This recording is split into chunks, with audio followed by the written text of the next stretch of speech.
All right. Yep. So that is good. All right, here we are, new whiskey order. This is the Highlander tasting, um, brought to you by Russell, and I have my man Adam here. We are mic-less tonight, so I will be hosting and trying to keep everything on the rails, which is a problem because as the caboose conductor, typically, well, there may be some you're gonna do just fine, there Tim. may be some play in here and there, but yeah, we've got amazing whiskeys to taste, so that is absolutely exciting. Um, Anybody that has questions, you can always chuck them into the chat or unmute yourself. If we could just have everyone mute to start, that would be lovely. Adam, do you want me to share my screen or do you want to? Up to you. I've got it handy. I can do it. Yeah, if you want to chuck it up, that would be lovely. All right. Participants share screen. There we go. Screen 2. All right, so everybody, we are starting with the Deanston. Whoa. This is no nice mics, so we're all gonna have to be extra punchy tonight. Yeah, so we've got this Deanston to start. Deanston is a distillery opened in 1969 and was owned by Invergordon when it opened up. Oh, I'm sorry, those are my notes. Was owned by Invergordon until it was bought by Burn Stewart, who continued to own it today in 1990. And this bottling is from, I believe, 94. I think I read on Whiskey Base this is from. So we're looking at like some of the very early distillate of this from. Very exciting. This version, yeah. And the decanter style, you know that when Russell opened this, that cork just absolutely evaporated into the air. But really unique bottle style, which I don't think carried on at all beyond this one release. On the nose, I get that old school malty, sugary malt. Maybe a tiny bit of like vanilla extract. There's a old school woodiness to it. It's not super oak spicy necessarily. I think there's like a sugar icing that I get also. Yeah, and if anybody's got tasting notes, chuck them in the chat. Let's get as much going as we can. Yeah, no, I totally agree, Tim. There's like this is one of the ones that I didn't nose before the tasting or try before the tasting. Yeah, it's got a very deep woodiness, almost a sort of worm tubby kind of character. Not herbal to that degree, but it's got some base notes to it. Yeah, this is gonna really apply to the Canadians and some of maybe like the Northeast members, but there's like if you've ever had just maple sap like straight out of the tree, that sweetness, I get a little bit of that in there too. What a perfectly Canadian tasting. Not the maple quality, but that sweetness that I've seen that the sap is running aggressively from my northern Vermont friends over the last week and change. Okay. Here in Baltimore, it's been like 20 plus degrees for the past 4 days. Oh yeah, it was crazy Thursday up here. It was in New Jersey. It was 71 or 72. Oh my, yeah. There, I just got a note too that on the nose, I haven't tasted it yet. Honeysuckle. If you've ever like grabbed the honeysuckle, taken the end off of it so that you can drink some of the I've got a perfectly timely tasting note for me. There was a small party at my department today, and one of our lab managers, she keeps bees, and so she brought out a spread of different honeys from different times of year. And there was a July and August and a September, and the July was very, very light and floral. The August was sort of middle of the road, more like sort of normal honey tasting. But then the September one had this deep, dark, woody, caramelized sort of character, almost earthy, that I had never tried in honey before. Not that I've tried very much, single harvest honey or whatever it is. But this reminds me of that, which makes sense because I had that honey like 3 hours ago. Yeah, yeah. On the palate, though, wow. Yeah. There's the oak spice. Sláinte, There's the everybody. age. Yeah, cheers. If you haven't gotten in, anybody else have nose notes that they'd like to chuck in?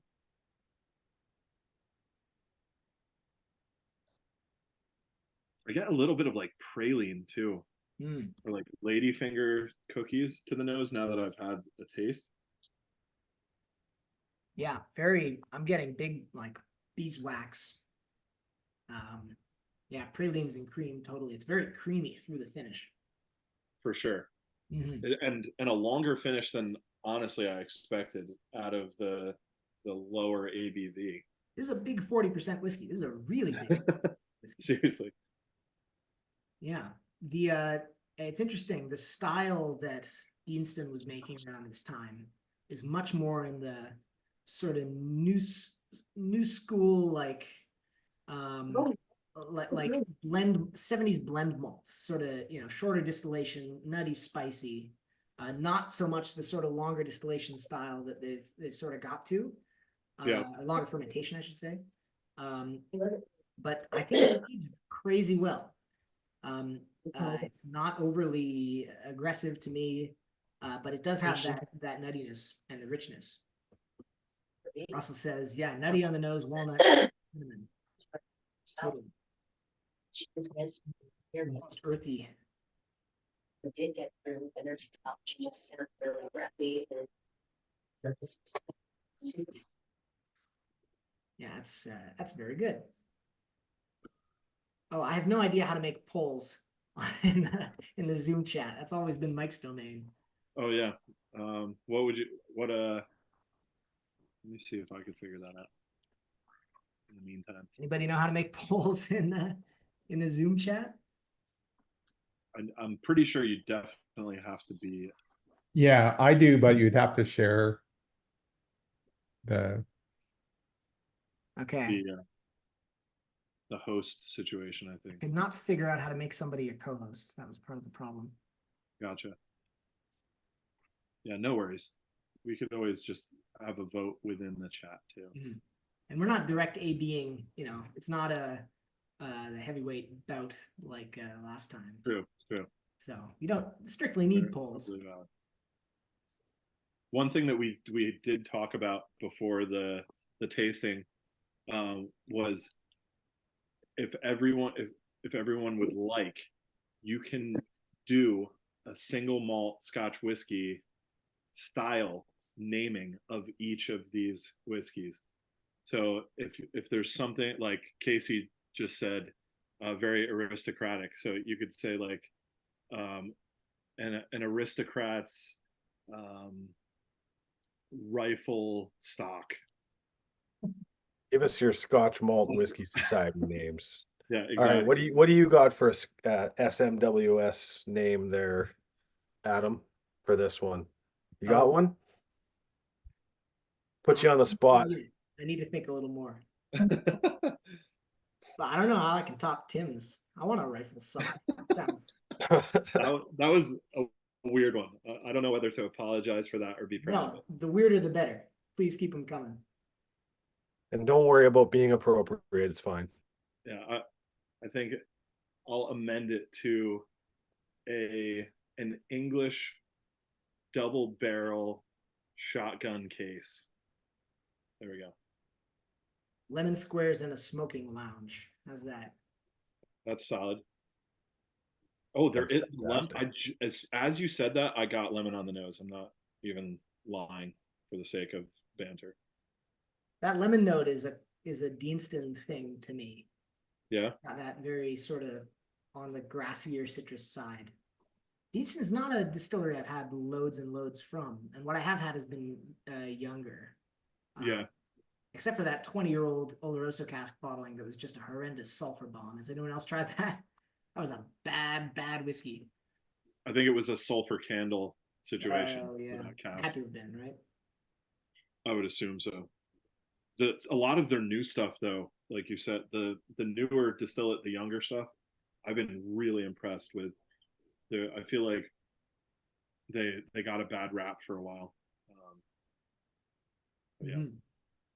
Yeah, I still think Deanston Virgin Oak is super solid for the price. For the price, yeah. Yeah, I think there are better whiskeys out there in that range now. Well, I mean, my pricing outlook has completely changed since I moved to the US, but despite true. that, Yeah. yeah. Josh just said it doesn't mind the 18 that he tried a while back. I had that last time I was in Scotland, and I was blown away by like the dollar to value of that one specifically. A bunch of my European friends, I think, had been looking down their noses a little bit at Deanston, and they had been contacted on Reddit. They just run into this guy who's the head distiller for Distill. He's just on Reddit, just answering questions. Wow. And he claimed that Deanston 18 was waxy. And these Europeans, they get their Imperials, they get their Kleinlich, they're like, oh, Yeah. we know from wax, that's not waxy whiskey. And they tried it, it's like, I'll be damned, there is wax there. So it shows up in the most unexpected places sometimes. So I think Deanston needs a reevaluation maybe, because that's definitely something I need to try again. I don't think I've reviewed the 18. I've had it before. It was a long time ago. Russell just dropped a absolute barn burner in the chat for the name Vanilla in the Name of. That's excellent. I was, see, in my head it was like Stop in the Name of Love, and I'm like, in the name of what? Like Vanilla in the Name of, you didn't finish the thing. Yeah, it's the Rage Against the Machine. Yeah, no, I got that. Yeah, super. All right. What are we thinking, Adam? Should we make a move on to the next one? Yeah, let's do it. Let's do it. Share All again. right. Yeah, I can just see Adam is asleep again down there at the Brudner is down there sleeping at the bottom of the situation. That guy is a sleepy guy. Wait, which guy? Not Brudner. It's his like stock photo. Oh yeah. When he's not. Yeah, you got the wrong Adam there, I think. I know, yeah. Other Adam. Let's hope Brudner's not sleeping. No. Sleepwalking. That's his that'd trademark. be In fact, that would be an amazing trick, though. I'll be yeah. asleep after all this whiskey, I'll tell you that. Yeah, so next up, Glenlivet from 1970. We're just getting even older with these whiskeys. This is from this Duncan Taylor bottling series called Lonac. I don't know if you guys have had Lonacs before. In my experience, they're older whiskeys that have fallen to pretty low proofs that Duncan Taylor bottles and sells for cheap. So I think most of these are, I don't think I've seen one above 46%.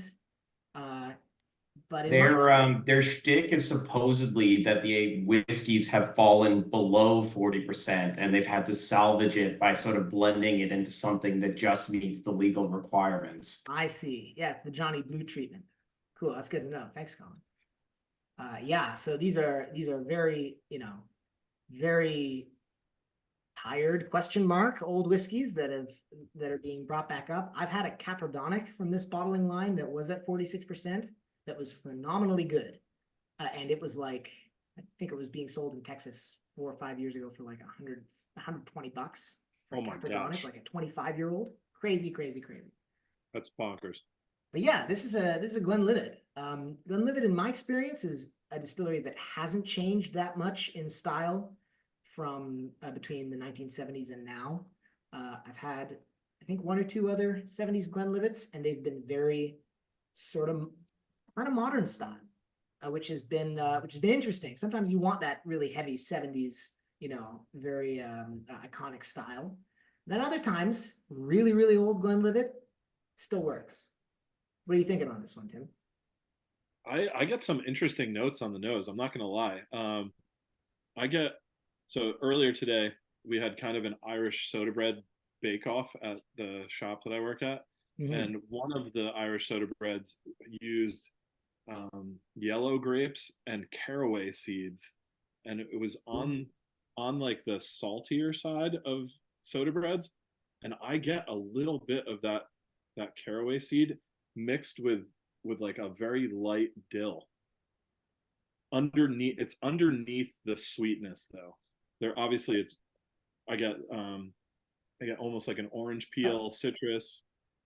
There's the old malt, the woodiness, but underneath there's some complexity that I would say is on that like caraway seed / dill note. Totally. Anybody else got some weirdness?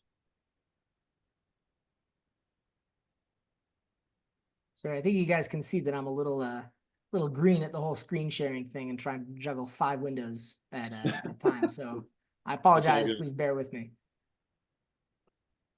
White grape from Joss, I definitely can hear that.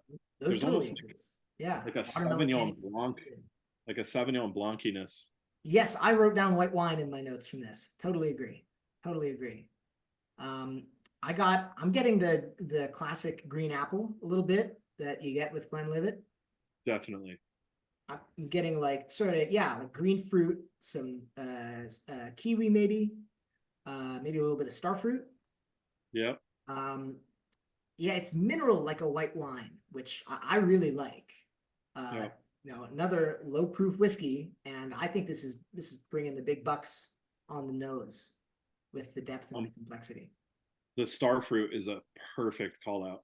That is dead on the nose for me. Casey says very doughy. Doughy, that's a good one. That malty character too. Yeah, but that kind of raw flour malty that you get with dough, it has that, and that's, I think, sort of overlaps with the mineral. So I completely agree. I wrote down the milk from left over from a bowl of Fruit Loops. Oh wow, that's solid. Dig it. I mean, it's maybe a little bit acidic for that, but yeah, sweet. And there's a hint of something spicy under there for me. Like there's a bit of a baking spice, empty cookie jar. That's awesome. I was gonna say fruity pebbles. There you go. Does that really have a different flavor from Fruit Loops? No, we're splitting hairs at that point, I think. Nightmare on Herbal Street. That's good. That's very good. Okay. Shall we take a slip? Slip. I'm already done. Or sleeping. Yeah. Slouch it.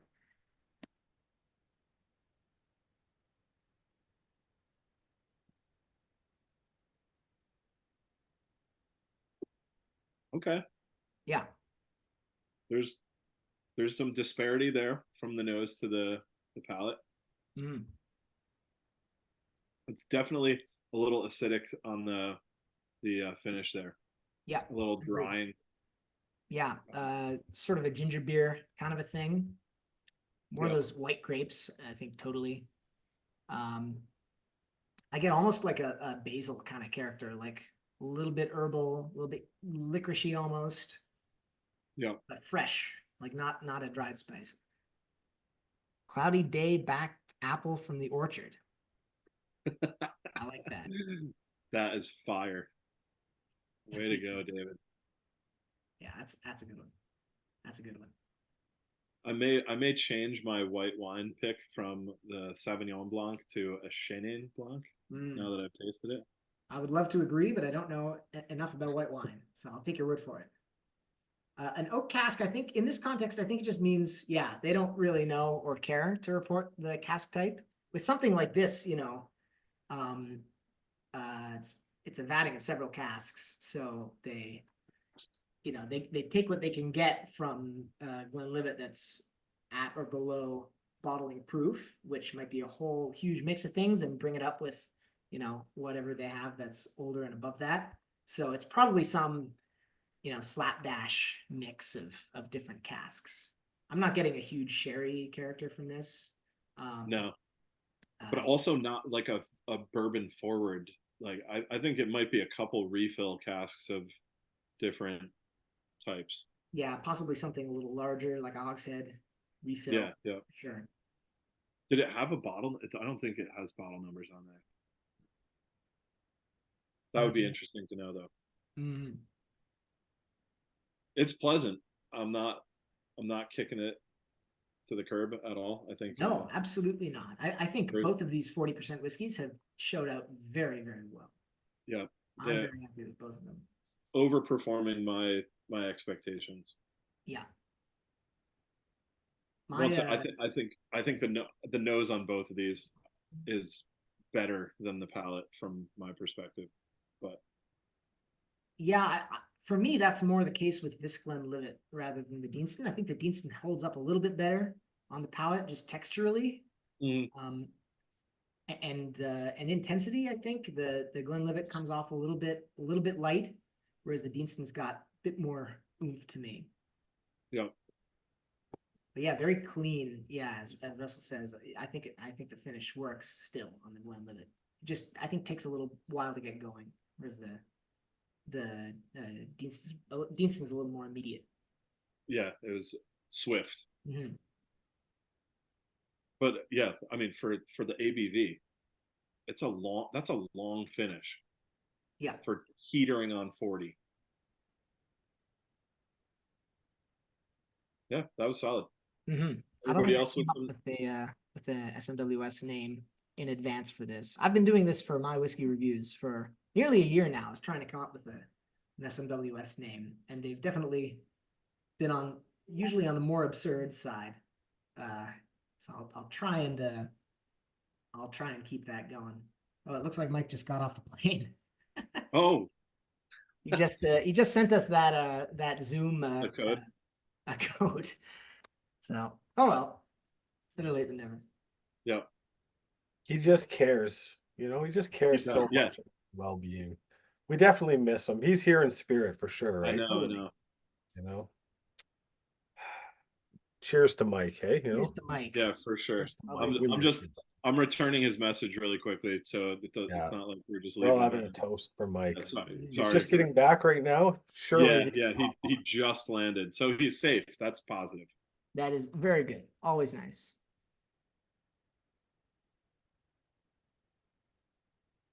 Anybody else have a nickname for this one?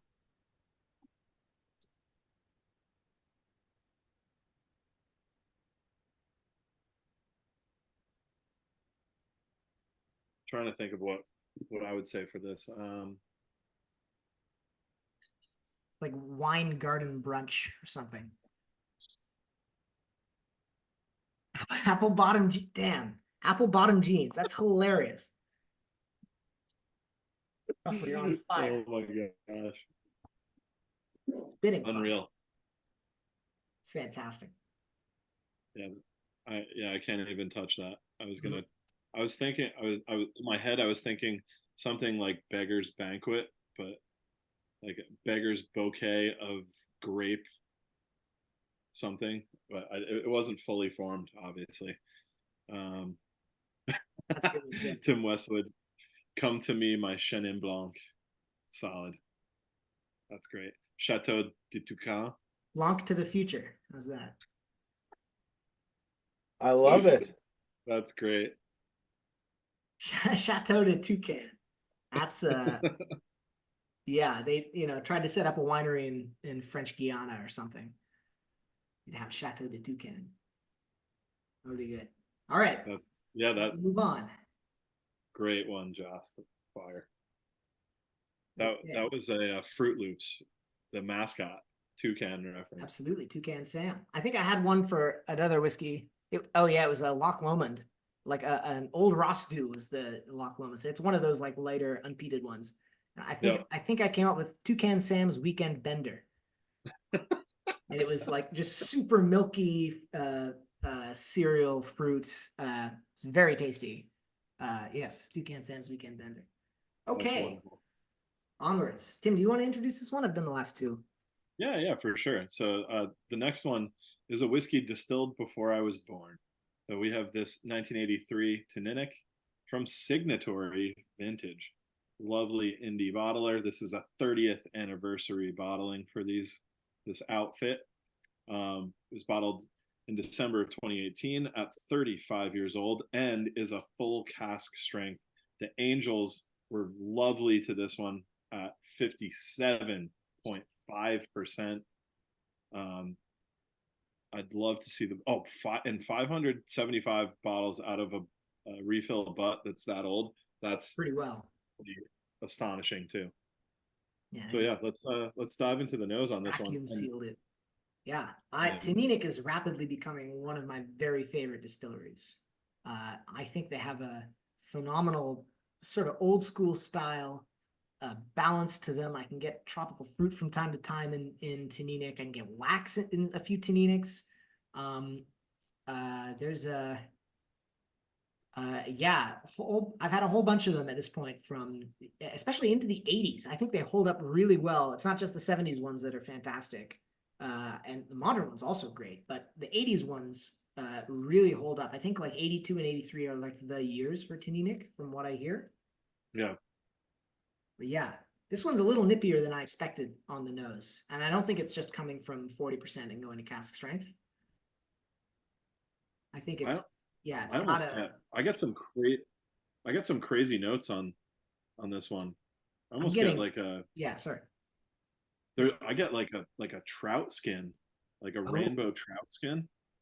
Not since the days of the legendary Swamp Oak have I heard your trout skin. Still remember that one. And Mario just brought up a really interesting thing in the chat. He said math play on the ABV versus number of bottles, which is a great call out. I'm wondering if maybe this wasn't a full release, like they held back, maybe they released part of it years earlier and left some in the cask. Could be. But that's a good call, because it Or should done- be. Yeah, or done the Glendronach thing where they vat a whole bunch of things into a single cask, into a single finishing cask, and don't really disclose that it's a finish always, and A still marriage, call it a yeah. single cask. And then you get Right. absurd bottle numbers from one cask, even though it's 30 years old or whatever. Right. But yeah, this is like, for me, very like resinous a little bit. I'm getting a rosemary note on here, a lavender note. It's got some pepper to it. I'm also getting the fruit. I get like a white cherry thing. Swampy. Yeah, I get the swamp. There's I have I think olives written down in my notes. Yeah, you're on point with all that white cherry call out is perfect. Ari at Grandpa's basement. That's phenomenal, David. It's musty for sure. Yeah.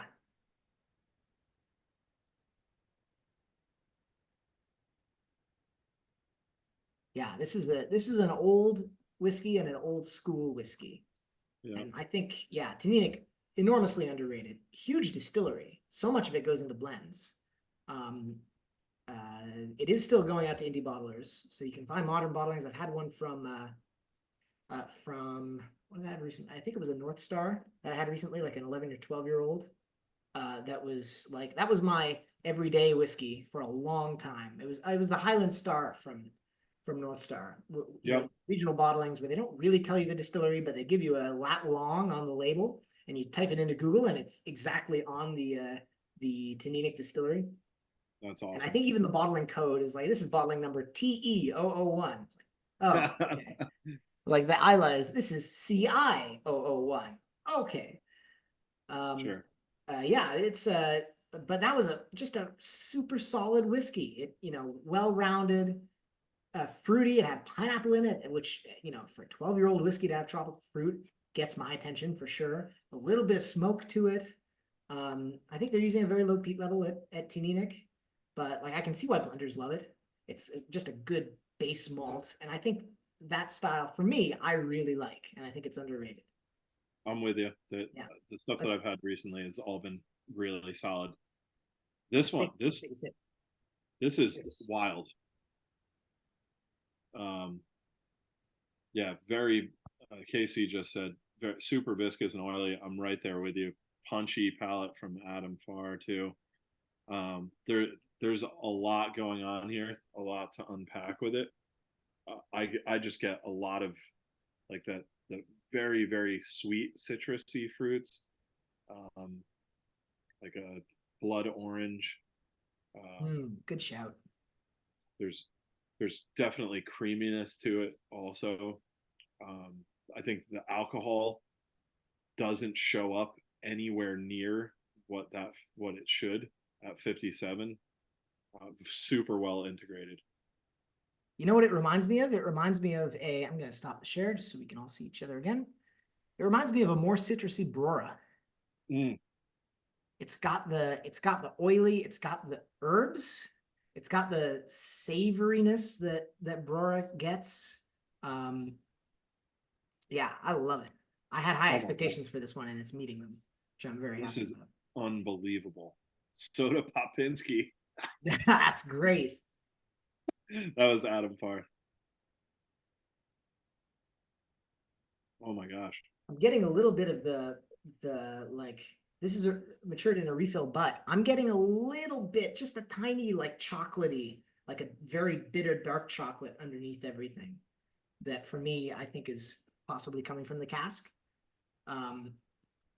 It's just this amazing base note. Olive oil is another thing I had written down, which for me is also a Brora note. Yeah. It's got that peppery kick to it. And I tried yerba mate for the first time a few weeks ago. I have an Ecuadorian office mate, and so nice. I got some good yerba mate in from Ecuador, and I didn't like it, but No? it's shades of it here. Very herbal, bitter tea, green tea sort of flavor. Yeah, for sure. I was gonna say matcha. Yeah, but yeah, yerba mate. Stick with it. I have a really good friend from Uruguay, who gave me my own mate is like the name of the vessel. Also, they gave me one probably like 20 years ago, and I still get down with it. But yeah, it's a fun like social situation too. Pass around the mate. Yeah. This is wild. Yeah.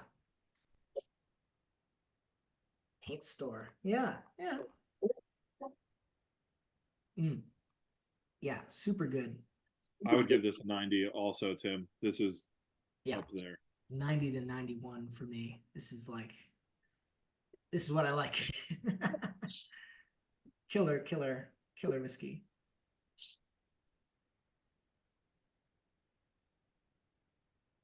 And like refreshing as well. There's like a cilantro note that I'm getting to it. And I have been, at least, genetically cursed in many ways, but genetically blessed enough to like cilantro. So for me, it's got that same fresh punch, citrusy that's kind of riding over everything that I really enjoy. Yep.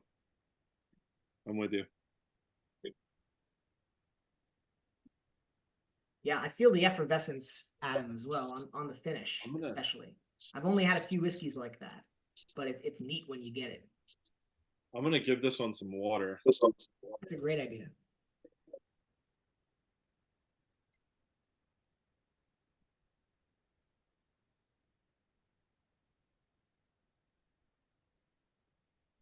Managed to get just a drip in there.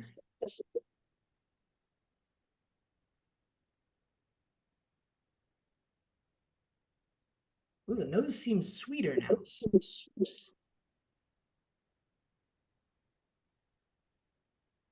Like I'm getting almost a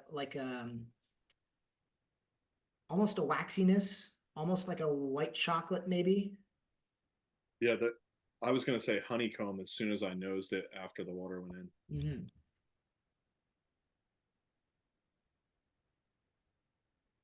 It really amplified the citrus too.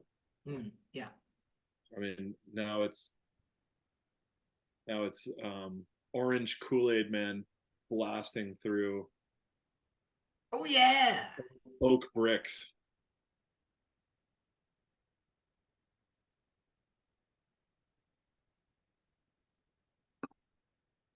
Kool-Aid Man's Basement Dungeon. Yeah, this one. SWS. This one definitely gave it. There's an astringency to the finish though that wasn't there without the water that I'm not digging. Yeah, it's very piney now. Yeah, yeah, that like sappy, resiny. Yeah, I think the water has And don't put water in it if you if you were thinking about it.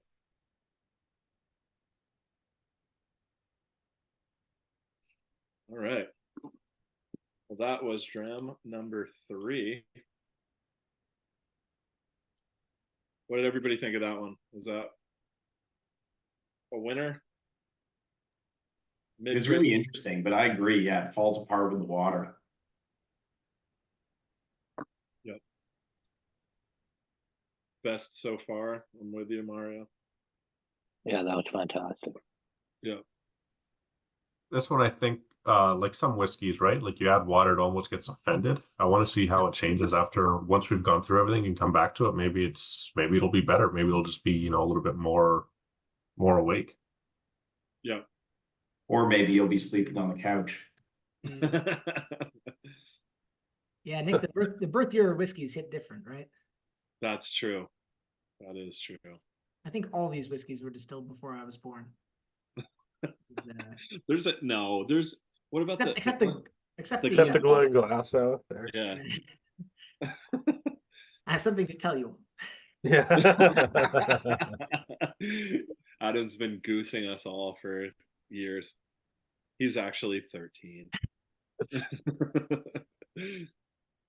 If only I could pull out a prank that good on you guys, I would do it. That would be amazing, actually. I'd be super impressed. We'd have to like send you immediately to Scotland for like master distilling at a huge distillery if that was the case. Totally. I have learned that my ongoing scheme to convince my advisor to send me to Scotland for research has succeeded. We're going to Scotland next summer. Nice. Yeah, he had it planned already. Done. Yeah, it's gonna happen. Well done. Of course, we're going to Shetland, which has no whiskey. You're like the Doogie Howser of whiskey. I actually have a really good friend in Shetland who has a spectacular whiskey collection. Really? And I'll link him up. I'll link you up with him. He's a gem. Okay. Older guy, but yeah, we'll talk about that later. Okay, we'll do that. All right, you guys ready to move on? Yeah.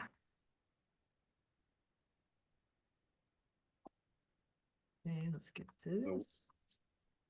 Okay, screen share is working, right? Yep. Okay, next up, everybody's favorite distillery, Yeah. Dalmore. Yeah, everybody loves Dalmore, right? We have nothing to say about Dalmore.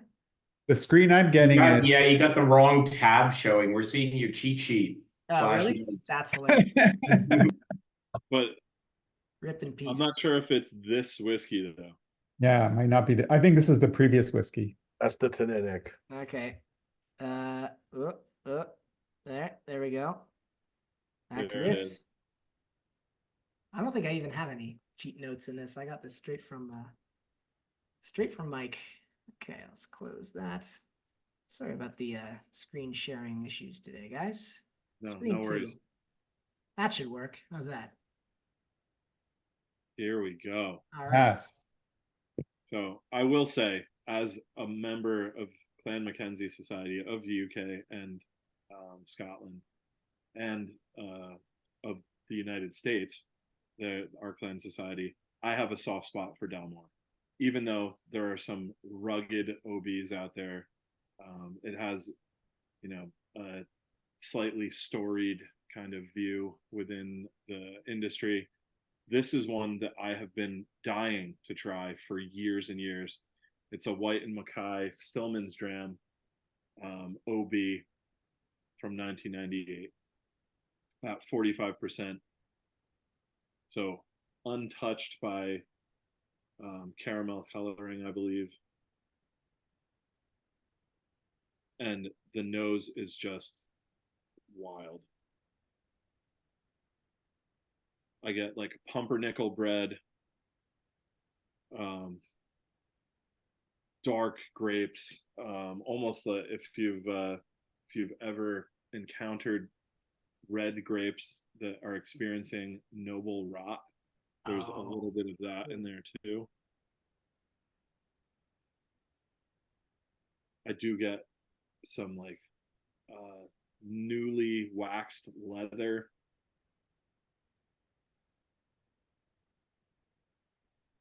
I get almost a dried mushroom sort of earthiness and savoriness. For sure. That's wild that you said that, because I was thinking like porcini mushroom. There you go. I have heard that it's the species of dried mushroom matters less than the drying method in terms of the flavor that you get. Interesting. Yeah, that drying it lower, and so it's not really worth it to buy very expensive dried mushrooms of like, morels or whatever. Huh. Buy really cheap porcinis or shiitakes, and they're essentially just as good. I have heard. That's cool. That's a good thing to know.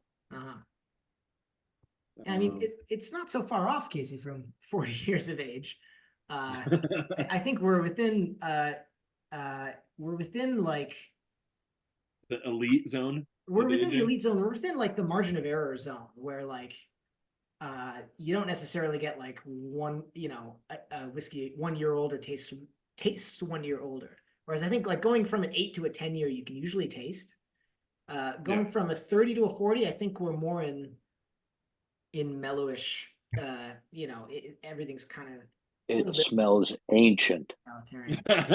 It does. It's got pedigree to it for sure. Yeah, I mean, you think the cask that this was laid down in like 1968, right? So these are serious sherry casks. Yeah. I get like a plum compote on it too. Semi-sweet chocolate. Rustic is a great descriptor. A lot going on the nose. Egyptian mummy like. Oh man, that's killer. So good. It's older Egyptian than mummy treasure trove. That could be an SMWS name. Tootsie Rolls palette. That was a palette note from Adam Farr, and I get that on the nose too. Mm-hmm. Like a cherry Tootsie Roll pop. Yeah. Mm. For me, this really comes alive when you take a sip. The note that I'm getting throughout this is dried mango. It's just there's a crazy depth to the sherry, but there's also this beautiful, brighter, sweeter sort of yellow fruit flavor. You're totally right. The very best whiskey I had last year was a 1966 Tamdhu.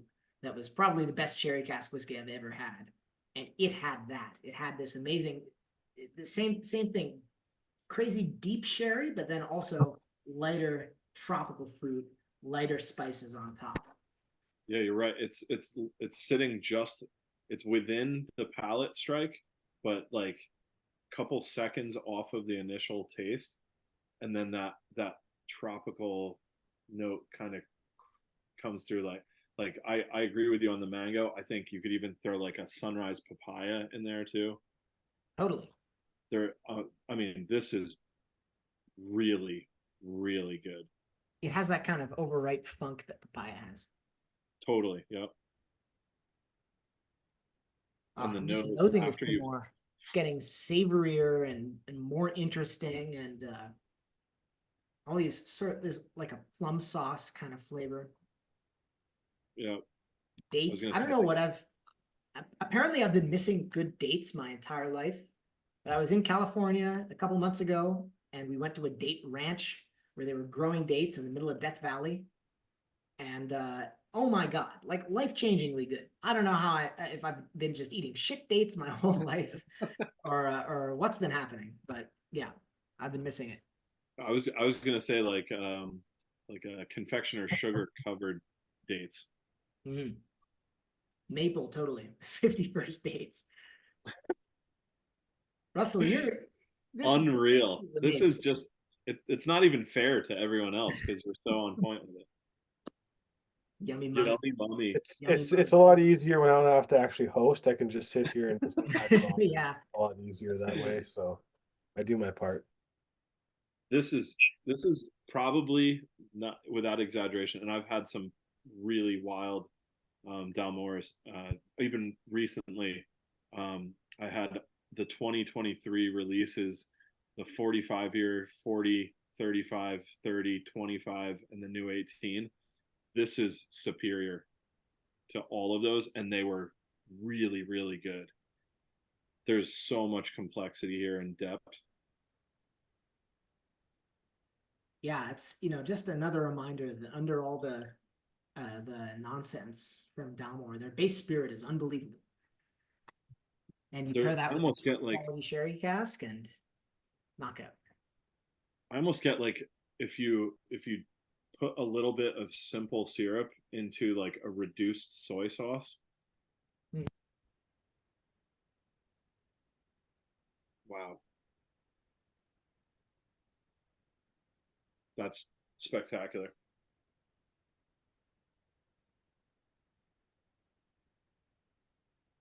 I'm gonna actually, I never do this, and I'm gonna leave a taste in the a little bit to come back to it.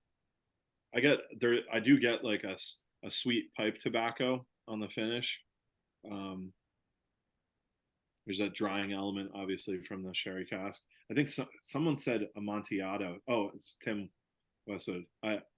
I'm interested. I would love to know what kind of sherry cask this is. Unfortunately, I don't think we'll ever know, but there's a nuttiness to it also, like a husky nuttiness. Yeah, that was an interesting endeavor.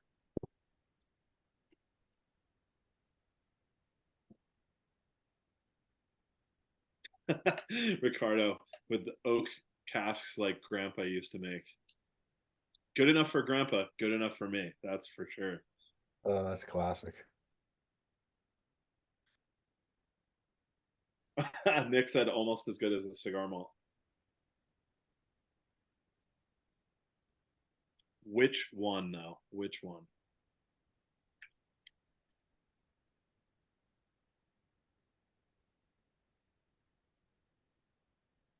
Yeah, I mean, Josh says my enemies are now my friends. That's might be the best way to. Josh is on fire. Can't stop, won't stop. All right, what do you think, Adam? Do we make a maneuver? Colin says, still sucks. Law of averages says. I mean, you're not wrong. Proportions, average, however you want to work it, it's not looking good for north of Isla. So what do you guys think? Was that a win? Hard to beat that one, I think. I don't know. Was that Dalmore? Just, am I crazy? I don't know. Was that even Dalmore though? Was that even Dalmore? I'm confused. Russell deep faked us. Yeah. It's just two brewers. That's going to be my name for this, is the Stag's deep fake. Like it. It had to be Jameson. All right. Well, if you're finishing up that beautiful, beautiful Stillman's Dram Dalmore, let's dip into the next one. Oh, saved a little bit. Look at this guy. I think you're muted, Adam.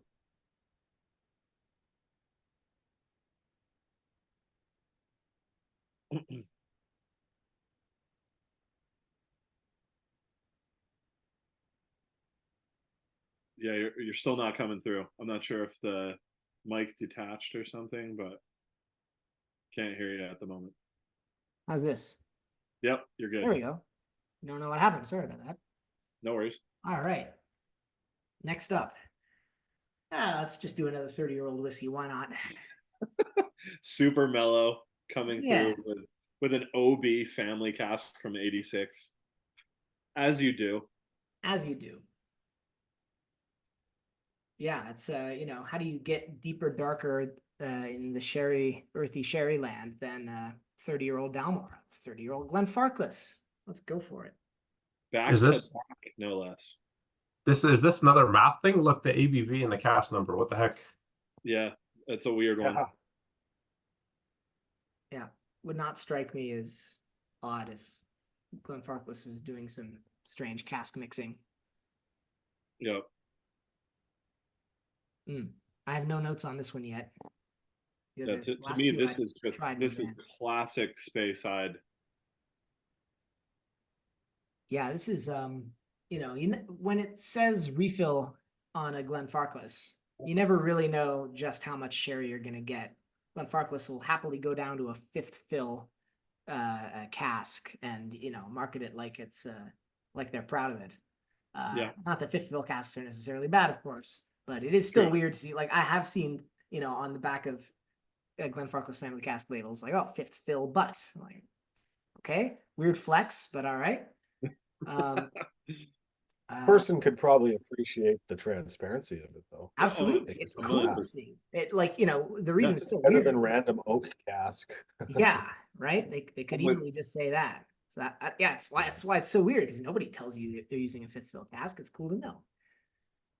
But yeah, this one has some sherry going on to me. This is like, my childhood of walking into kosher bakeries and all the babkas and raisin challah and just Totally. amazing, rich, sweet, decadent pastry kinds of flavors. Yeah, that nose is just, it's all sherry all the time, super fruity. There's a little bit of like a floral fragrance to it, but it's on the sweeter side, like a lily of the valley, maybe.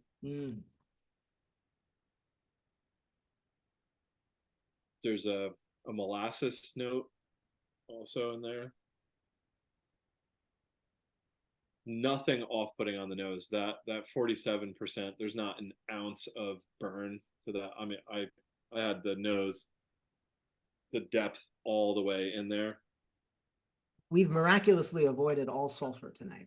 I know. I'm blown away, honestly. Crazy.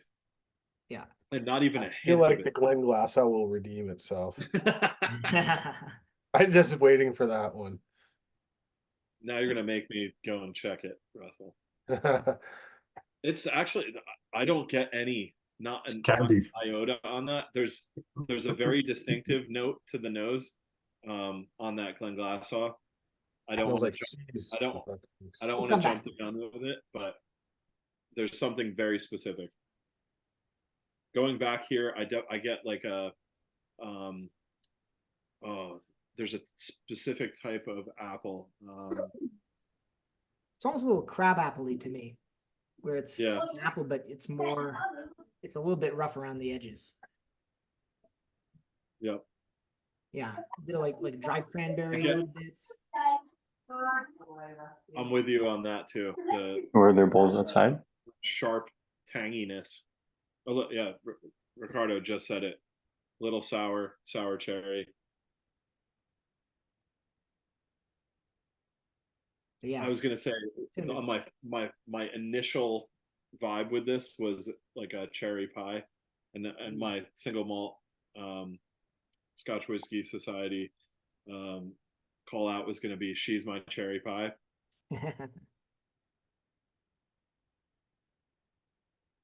All right, so I think we should dive into the palate if you haven't already. Yeah, of course. The nose is pretty awesome.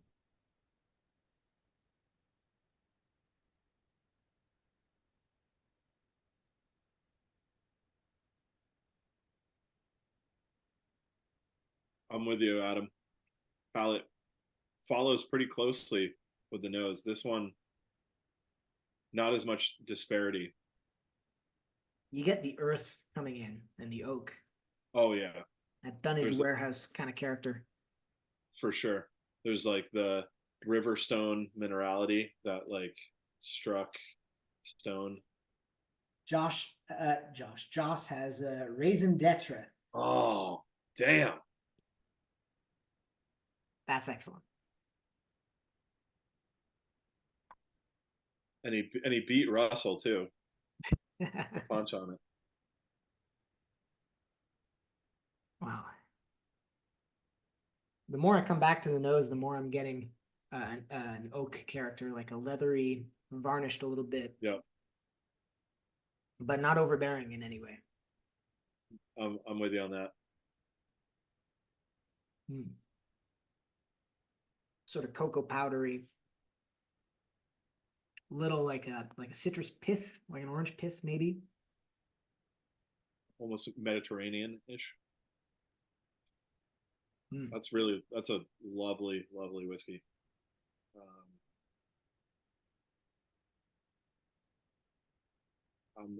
I have to look up a quick historical note so I can give you my SMSW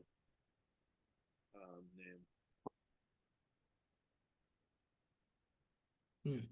It's almost getting a nutty character now for me, like corn nuts. I almost want to say it has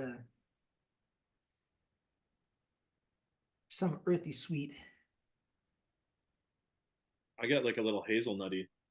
Totally. I was getting hazelnut on the Dalmore, but this is more so, yeah.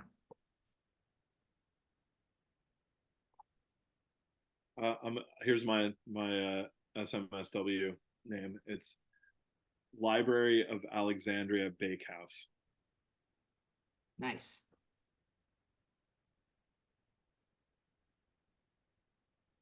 I think I've reviewed Valentine's Day variety chocolate box. Oh, that's good. Proper. Whiskey business. You can apply whiskey business to any whiskey. But knowing the SMWS, they'd pick something that generic. True. I may leave a little bit of this too to come back to, because that's spectacular as well. This one's probably the most surprising for me. Really? What were you expecting, Russell? I didn't expect it to be this good, to be honest. Come on, Russell. Come on, Russell. It just, yeah. Yeah, it's the best Glenfarclas I've ever had. I wish we had someone who shot straighter than that. It's really good. It's a sour, like it's a different style of Glenfarclas. This style is usually an older style. You don't find it today. It's like they're just like they just want the dark, really syrupy style of Glenfarclas. Yeah. Yeah, this is unlike any Glenfarclas that I've ever tasted. Maybe I haven't been. I definitely actually haven't been exposed to enough older distillate, but this is. I'm blown away by how good that is. Another unreal pick, Russell. I don't want to say that this whiskey was perhaps an afterthought, but it was kind of an afterthought. It was kind of a last minute addition. Most of the family cask that I've tried that are well aged in the upper 40s, lower 50s haven't even come close to this one. Wild. Good to know. So this is a special one. Don't tell anyone else. Cut the recording, Adam. Nobody else knows about Glenfarclas. If we don't tell them, they'll never sell any whiskey. Yeah. This whiskey is still available at World of Whiskey, I think. I could be wrong, actually. This might have been the last bottle there. Sorry, guys. Our good buddy Ricardo helped us out with this bottle. Unreal. Here's Unreal. that. Wow. I mean, you can't turn down a cheers, so. Yeah. My SMWS name for this whiskey, I think I would quote Jerry Seinfeld and say, Sinan takes a backseat to no babka. Ooh. Yours are just so much more clinical. They just hit deep, you know? Power move. Wow, that's good. I'm fully outclassed on this portion of the tasting for sure. But that, how can you turn down a Seinfeld reference too? That's so on point. Golf clap for that one, Adam. All right, guys, what do you think? Do we meander on to the Glenmorangie? All right. Well, a little while ago, this group managed to find a very strange cask strength Glenmorangie from the 1990s that had been on a trip all over the world and had been stuck in customs. And we tried it, and it was the craziest whiskey I think probably most of us had tried that year. we managed to find another one. I don't know how Russell does it, but yeah, we found another cask strength Glenmorangie, which will never cease to blow my mind. I've tried more Glenmorangie through this group than I would ever have expected, which is kind of amazing. Yeah, so Glenmorangie had a whole series of these bottlings in the 90s on weird American oaks that Dr. Bill had encountered and was experimenting with. And so we've got another one. This is a Missouri oak reserve. Missouri oak, I believe, is another subspecies of American oak, like the swamp oak is. Exactly. Yep. Yeah, and so the swamp oak, if you guys weren't around for the swamp oak tasting, that was the most inexplicably smoky Glenmorangie, I think, imaginable. Like that was the source of Tim's trout skin note that he mentioned earlier. Or not the source, but that was the first time I heard that note. And Shocking. it's savory in that way. So odd, but oddly tasty.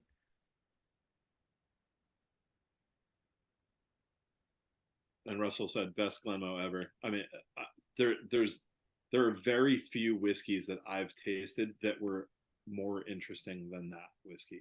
There was just so many odd things going on that you would think if you wrote out the notes that we came up with that night on paper and read them, you'd be like, there's no way that this is a palatable whiskey. But it was so good on top of being so bizarre. And this is within the vein of this. Yeah, so this is a virgin oak, a finish. I believe it was initially ex-bourbon, but it's a virgin oak finish. And I'm getting big virgin oak notes. Can you guys hear me? My bandwidth seems to. Yeah. Okay. Sorry, just double checking. I'm getting like sarsaparilla. Mm. I get wintergreen also. Yeah. Oreos for me on the nose. Oh, that's a great call. It's got that very bittersweet Dutch cocoa kind of thing. Return of the swamp thing. Russell said huge VO notes. Is that Seagram's VO or is that Cavassier? Virgin oak notes. Ricardo, are those your swamp oak notes? Or for this? Oh, yeah, Ricardo, you have to clarify because I wasn't there for the swamp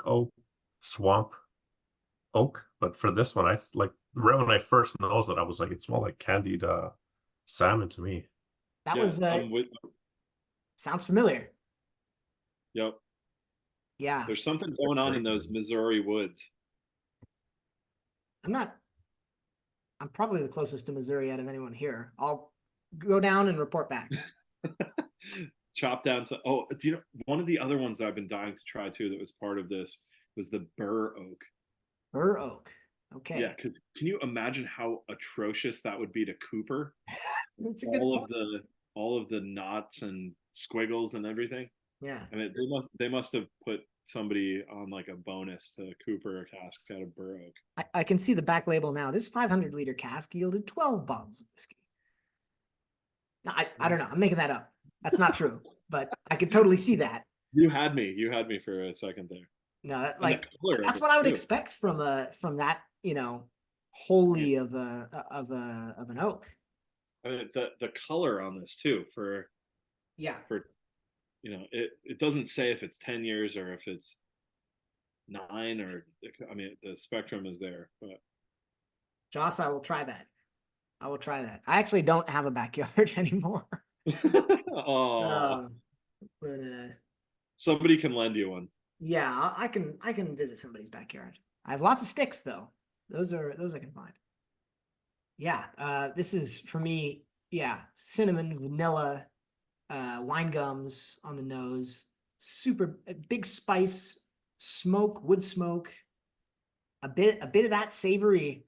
Yeah, like some kind of glazed salmon, maple glazed salmon. I get funfetti cake. Funfetti cake. Oh, is it with all the sprinkles in there? Yeah, those little like the sprinkles and. All right, I'm diving into the pound. I can't hold off Let's do anymore. it. The nose is crazy, but I gotta drink it. Cheers. Sláinte.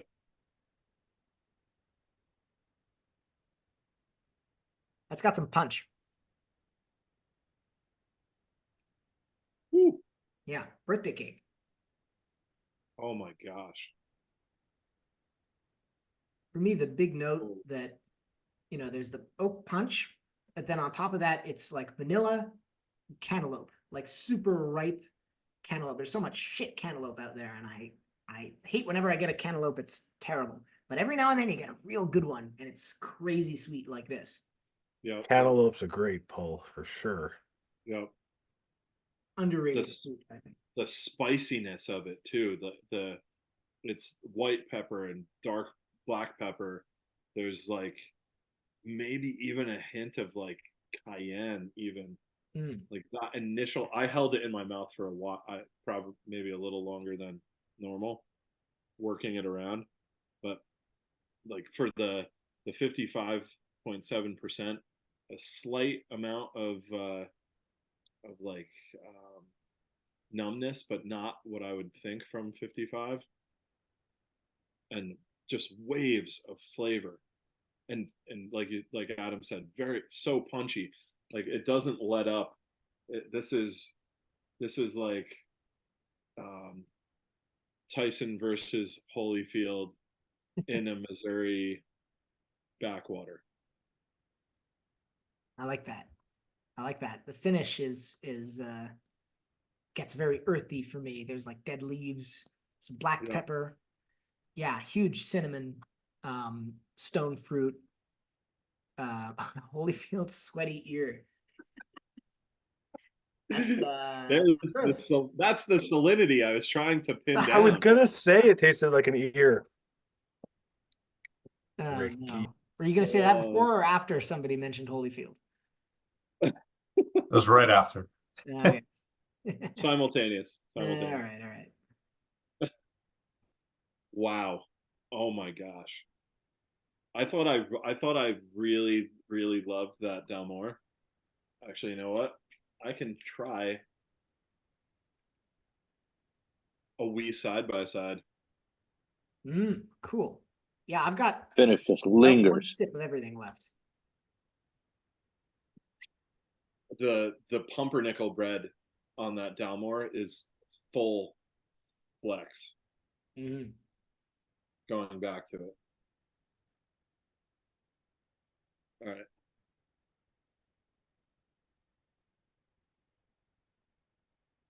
I mean, it's the difference between like a 1960s Eldorado and a Cadillac DTS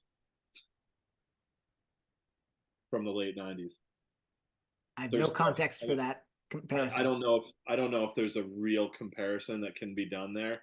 Like the Dalmore is just, there's so much, like you taste the vintage on it. Yeah, I'm lost with the cars as well, Colin.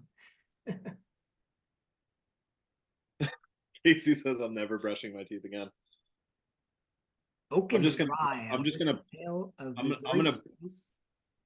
buy a bottle of this Missouri Oak Reserve and brush my teeth with that.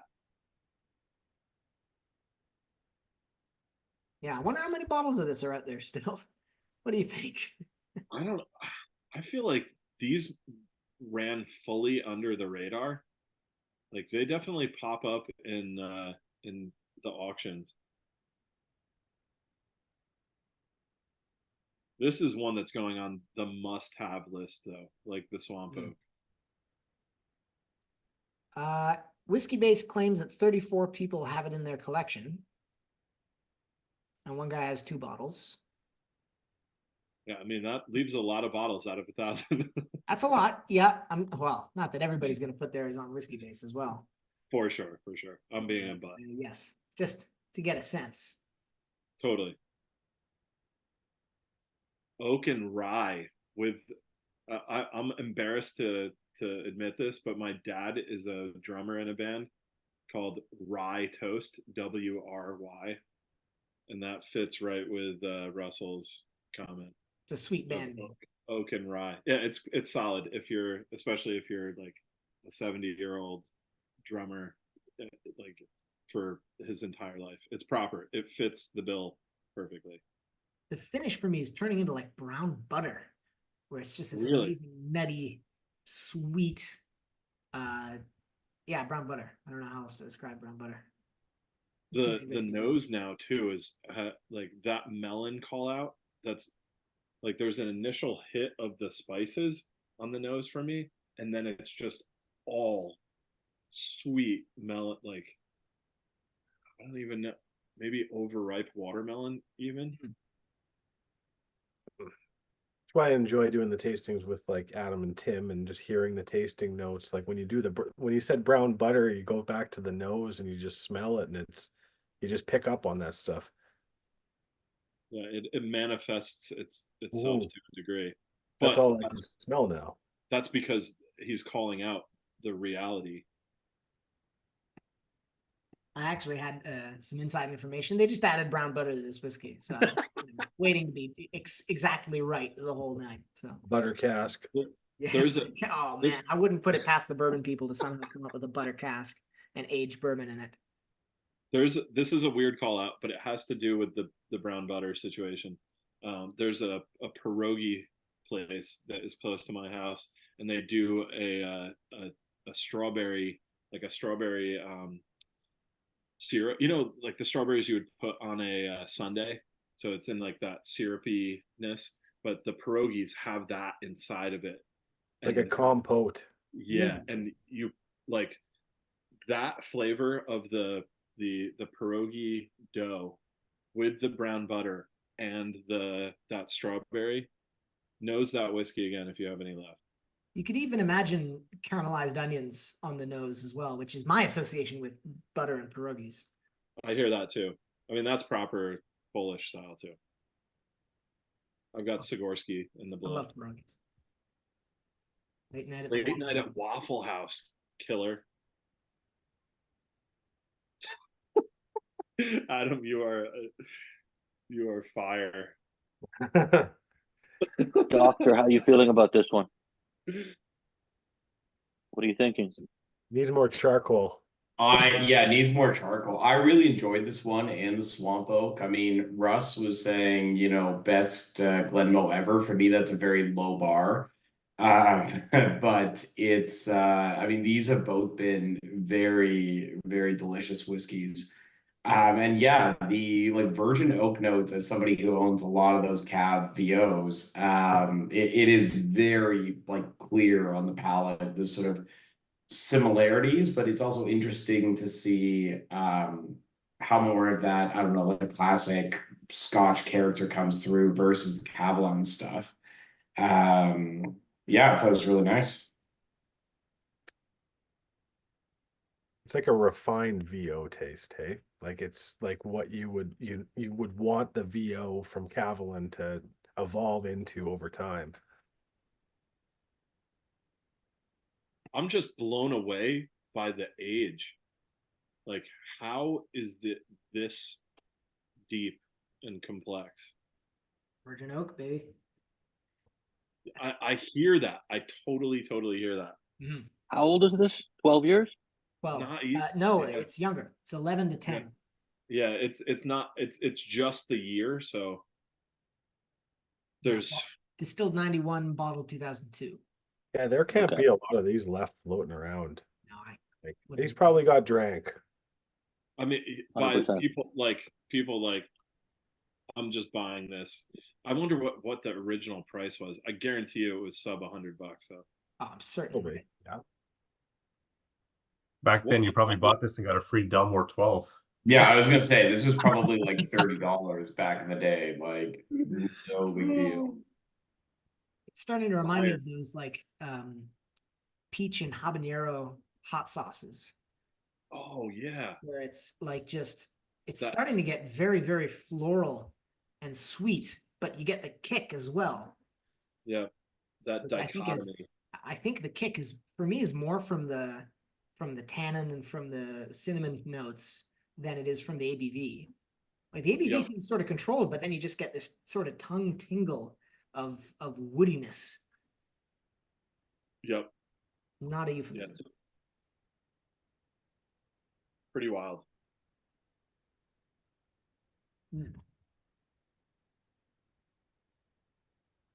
Wow, what a lineup. Anyone able to put up a quick little poll as to the favorite or? Yeah, I think we definitely need to do that. Somebody knows how to do a poll. Yeah, the one yeah, that that's asked the me- problem. Mike, Fuck. we need IT support. He's home now. We should just blow him up. No, I'm Yeah. joking. Ricardo wants his money back. Send it back to him. Actually, on another note, are there still kits left of this one, Russell? And there's a few odd samples, yeah. Oh, okay. Because if there was another set, I probably would buy it. You like this one, eh? This Oh one, yeah, this was like just chock full of Oh, I can do it. blown expectations in the most positive way. for sure. Which one disappointed the most? That's what I want to know. Mm. The Livet. Maybe, but even that was good. I don't like, know if I had that high of expectations to begin with, but Right, I think that's more my my leaning on that too. Like the Deanston was pleasant. I really liked that one. yeah, that surprised me, to be honest. That was better than my expectation. I think the Glenlivet was what I expected out of it, but not anything more. That Teaninich was really, Yeah, that was outstanding. That was phenomenal. I mean, All right. that Dalmore was outstanding from my perspective. The Glenfarclas was really, really good and unique. And then this is just another. Absolutely. How do you pick? It's hard even to pick a favorite because Yeah. I've got a top two. I'll save it until the results are in. Yeah. Oh my gosh.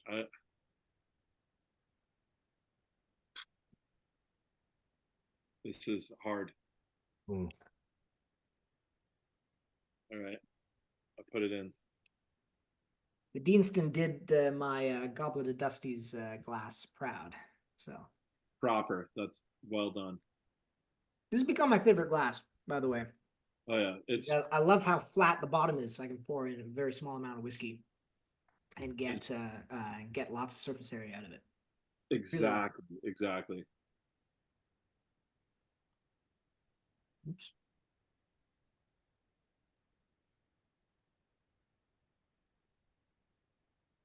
Oh, David's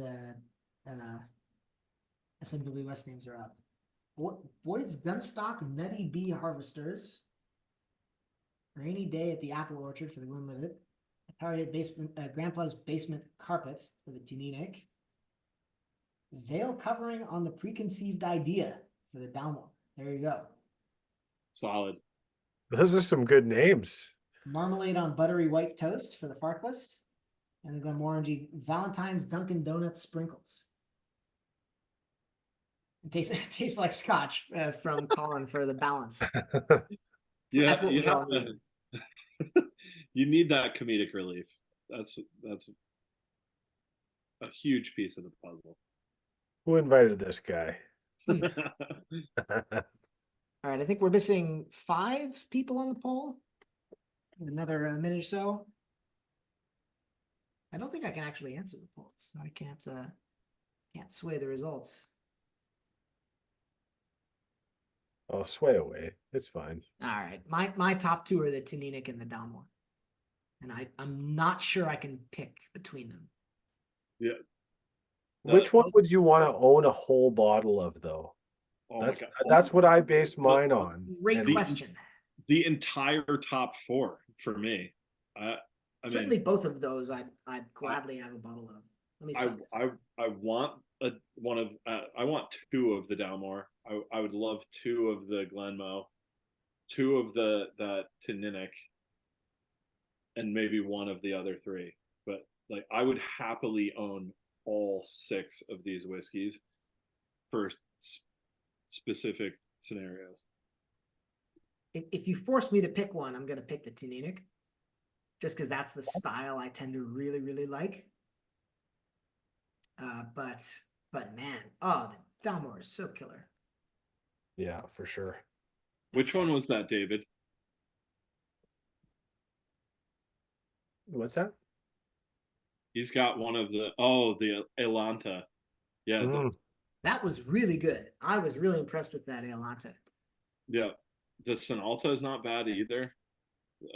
Like I feel like a lot of those kind of just like they cruise through the whiskey world, but don't get a lot of attention. Fire and Cane, classic. I miss my bottle of Fire and Cane. I've been. Did everybody already chug the Glenglassaugh? Like, did I miss something? Yeah. That was a cheers chug. Let's just stop Sorry. recording at that point because Yeah. I don't have high hopes on that one, but No, we got to let this roll through, Russell. gotta let it play out. Yeah, I think so. Okay. All right, Yeah, last call for the poll. 10 seconds. Last call.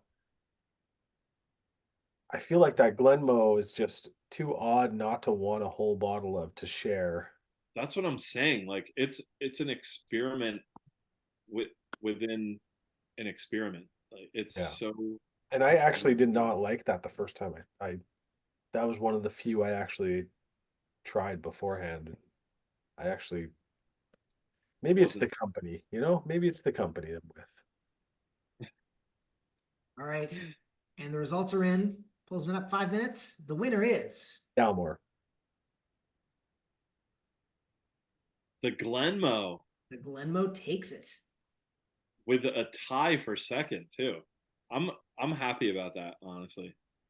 I mean, I couldn't vote. I would have voted for the Teaninich, so we would have had a Would have chucked it off. high first place. Yeah, Gotcha. Yeah, that's a great result. it's a great result. Jeez. I think we're all winners here. That's Yes, this is, yeah, there are no losers. We're all drinking 30-plus-year-old whiskey. I mean, I can't think of a better way to spend a Friday night than drinking amazing whiskey with you Absolutely. guys. This is the best. Coming up with stupid prime. names, making jokes. This is the way to be. Adam with another great comment. Doesn't really like scotch outside of the tasting. So otherwise, the specialness is lost. Pretty clever for a guy that's sleeping the whole time. It's one of the best parlor. Be awake? tricks. Just long enough to add some quips. Yep. He woke up. My mental image is he's just asleep the whole time and then startles awake and immediately types something witty and then just falls. And right back How out. terrifying would it be if that image just moved right now? Like that's all we see of man. him. It's like it's not a photo, it's a 5-minute long GIF and he moves once. Solid. Great. Okay.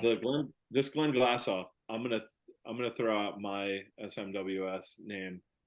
This is great grandpa's pocket. I just lost. Totally brain farted. Harmonica. Pocket sand. Like I was thinking like pocket fuzz. Oh yeah. It's like Werther's originals, like 5,000 Werther's originals, like the plastic Amalgamated together by the wrapping. heat of your grandpa. Exactly. It's terrifying. Yeah, it should be. Okay. And If we're gonna- actually, if we're gonna move on to the Glenglassaugh, I say we cut off the official tasting here and stop the recording. okay. Russell, thank you so much for putting together such a crazy lineup, for facilitating the whole thing. Never gets old. Never gets old. Thanks. Incredible thanks. tasting. Tim for hosting, much appreciated, and thanks everyone for participating. And I think there was a good participation this time around. Really good, Yeah. really good group, and Totally. makes it all worth it, So Thank you very much, Timmy, Adam, Russ, yeah, absolutely. Dr. Colin, Yep. Dr. Adam. Dr. Adams, yes, sorry, Well, thanks. proper titles, please. And thank you all for being massive fans of good whiskey. It's always a treasure to enjoy these stunners with people who get it. So sláinte to you all, For sure. Absolutely. and we'll see you. You're the treasure, Timmy. Hey, Tim, you're part of the equation, buddy. That's Yeah. why we're here. Yeah. Cheers. Cheers, Cheers. David. Well put, David. Thank you. I think I'll end it on that.